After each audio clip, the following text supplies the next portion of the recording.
네, 조금 전 12시에 김정일 국방위원장이 12월 17일에 세상을 떠났다는 소식을 들었습니다. 김 위원장은 김대중 대통령과 노무현 대통령 두 분과 머리를 맞대고 한반도의 평화 공전과 상호 번영을 위해서 6.15 선언과 14선언을 발표했습니다.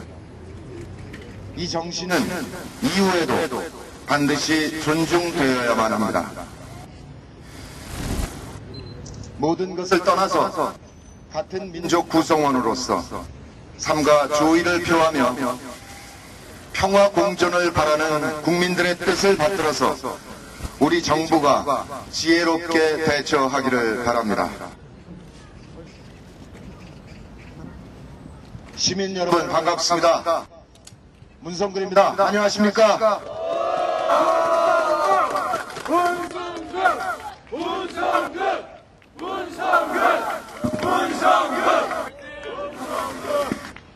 네, 전 이 자리에서 내년 1월 15일 민주통합당 첫 지도부 선거에 출마할 것을 선언합니다.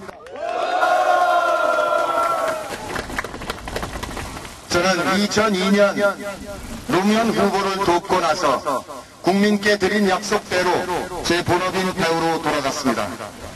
그렇지만 이번엔 그렇게 하지 않고 적극적으로 참여하겠습니다. 가슴이 아팠습니다.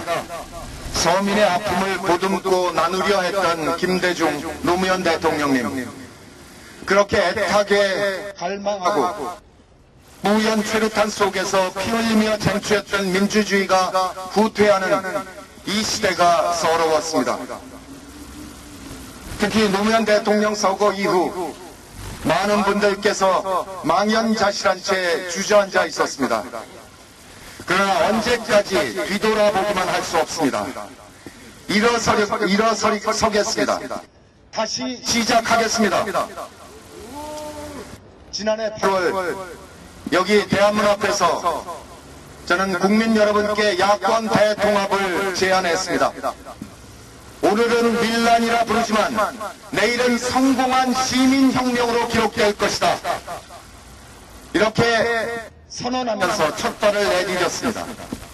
당시 주변에선 그게 되겠냐, 가능하겠냐 이렇게 하셨습니다.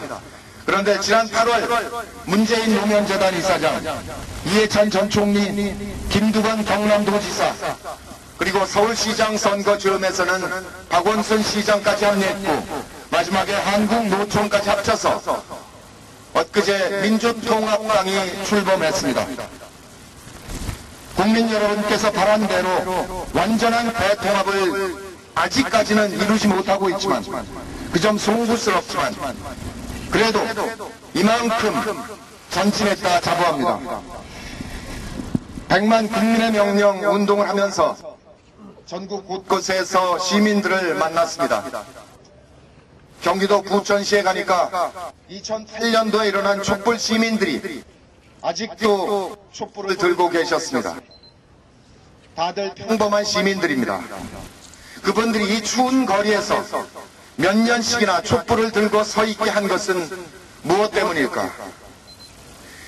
인천의 시장에서 만난 아저씨는 평범하고 소박하게 사는 것이 이렇게 어려울 줄 몰랐다고 하셨고, 파주에서 만난 한 아주머니는 삶이 무너지고 있다.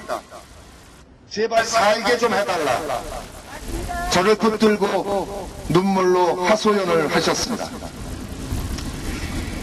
힘든 세상살이에 지친 사람들이 점점 늘어만 가고 있습니다. 정치는 모든 약자를 보호할 의무가 있습니다. 우리 국민들이 정치권에 보내는 메시지는 분명합니다. 새로운 변화, 진정한 변화를 만들어 달라는 것입니다. 바로 그 국민들의 요구와 생각이, 그것이 바로 우리의 정책이고 저의 비전이고 꿈입니다. 저희 혁신과 동합은 통합 과정에서 민주당에게 어떠한 지분도 요구하지 않았습니다. 그저 정당 혁신만 강조했습니다. 시민과 정당 사이의 높은 경계를 허물고 직접 민주주의를 실현하자. 20, 30대와 소통하기 위해서 기존의 오프 정당에 온 정당을 탑재해서 정당에 입당하지 않아도 정당 지도부 각급 공직 후보를 시민이 직접 뽑아내도록 하자. 젊은이들이 스스로 문제를 고민하고 해결하는 젊은 정당을 만들자. 그 한 방법으로 35세 이하 청년에서 4명을 뽑아서 국회에 보내자. 그중 1명은 최고위원으로 임명하자. 이제 이것이 합의가 됐고 실천 단계에 들어갔습니다. 건국 이래 우리 현대사를 보면 4.19 혁명, 반유신 투쟁, 5.18 광주 민주화운동, 87년 6월 항쟁에서 2002년 시민들의 선거혁명, 그리고 탄핵, 소고기 촛불에 이르기까지 시민 세력이 점점 강화되어 왔습니다. 2000년 이후에 인터넷망과 최근 스마트폰 보급으로 보급이 본격화되면서 지식과 정보의 독점도 깨졌습니다. 우리 역사에 시민혁명은 없었지만 시민혁명에 버금가거나 또는 그보다 월등하게 시민 세력이 강화되고 있습니다. 저는 이 변화를 정당권이 반드시 안아내야 한다고 생각합니다. 이번에 합의된 혁신된 정당의 내용은 정당의 주인이 시민이라 선언하고 있습니다.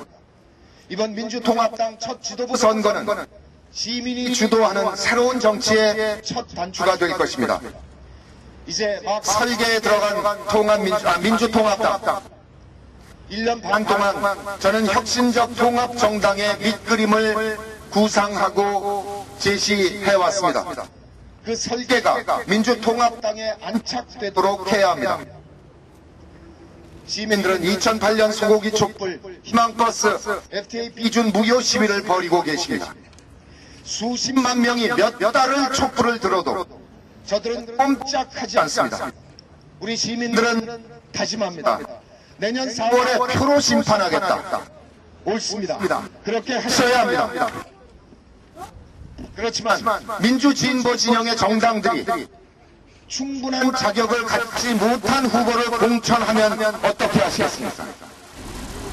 한나라당을 선택할 수 없어서 또다시 어쩔 수 없이 민주진보 정당 후보를 선택하셔야만 하겠죠. 이번의 정당 혁신은 그것이 아닙니다. 바로 공직 후보 공천권을 완벽하게 시민 여러분께 돌려드리는 것입니다. 이제 모든 후보를 시민이 선출할 수 있는 시대가 된 것입니다. 이제 공은 우리 시민들에게 넘어왔습니다. 이번 민주통합당 당대표 경선은 대의원 30% 그리고 시민과 진성당원 70%로 결정합니다. 내년 4월 국회의원 총선에서도 원칙적으로 100% 시민 참여 경선으로 후보를 공천할 것입니다. 지난 87년 6월 항쟁에서 우리는 직선 쟁취를 해냈습니다. 선거 제도의 민주화를 이루었습니다. 그렇지만 민주진보 진영을 대의해야 될 정당이 당내 민주주의를 하야내지 못함으로써 후보를 시민들이 직접 공천할 수 없었습니다. 이제 마지막 단계입니다. 정당 민주화를 이루어냄으로써 87년 6월 항쟁의 시민혁명을 한 단계 더 높이는 것입니다. 이제 제도를 만들었습니다. 시민 여러분들이 참여해 주시지 않는다면 이 제도는 아무런 의미가 없습니다. 이 제도가 제대로 굴러갈 수 있도록 시민 여러분 적극적으로 참여해 주시기를 간곡히 호소드립니다. 민주통합당 시민경선인단에 참여해 주십시오. 여러분 한 분 한 분으로 부족합니다. 주변에 친지들 아는 분들 100명, 1000명이 시민선거인단에 꼭 참여할 수 있도록 권유해 주시기 바랍니다. 시민 우리가 참여하면 바꿔낼 수 있습니다. 총선에서 민주진보 진영이 안정적 결성을 이룰 수 있습니다. 그러면 내년 6월에 국회가 개원되는 즉시 국정조사권을 발동해서 이명박 한나라당 정권의 적폐를 완벽하게 뒤집어 엎어낼 수 있습니다. 그 힘으로 우리는 12월 반드시 민주진보 정부를 세워내겠습니다. 김대중 노무현 대통령 정부보다 더욱더 강력해서 더욱더 진보적인 정권을 만들어 낼 수 있습니다. 시민 여러분, 제가 앞장서겠습니다. 시민 여러분, 함께 전진해 주십시오. 완전히 갈아엎는 것입니다. 이 나라 민주주의를 위해서 시민 여러분 적극적으로 참여해 주십시오. 고맙습니다. 고맙습니다.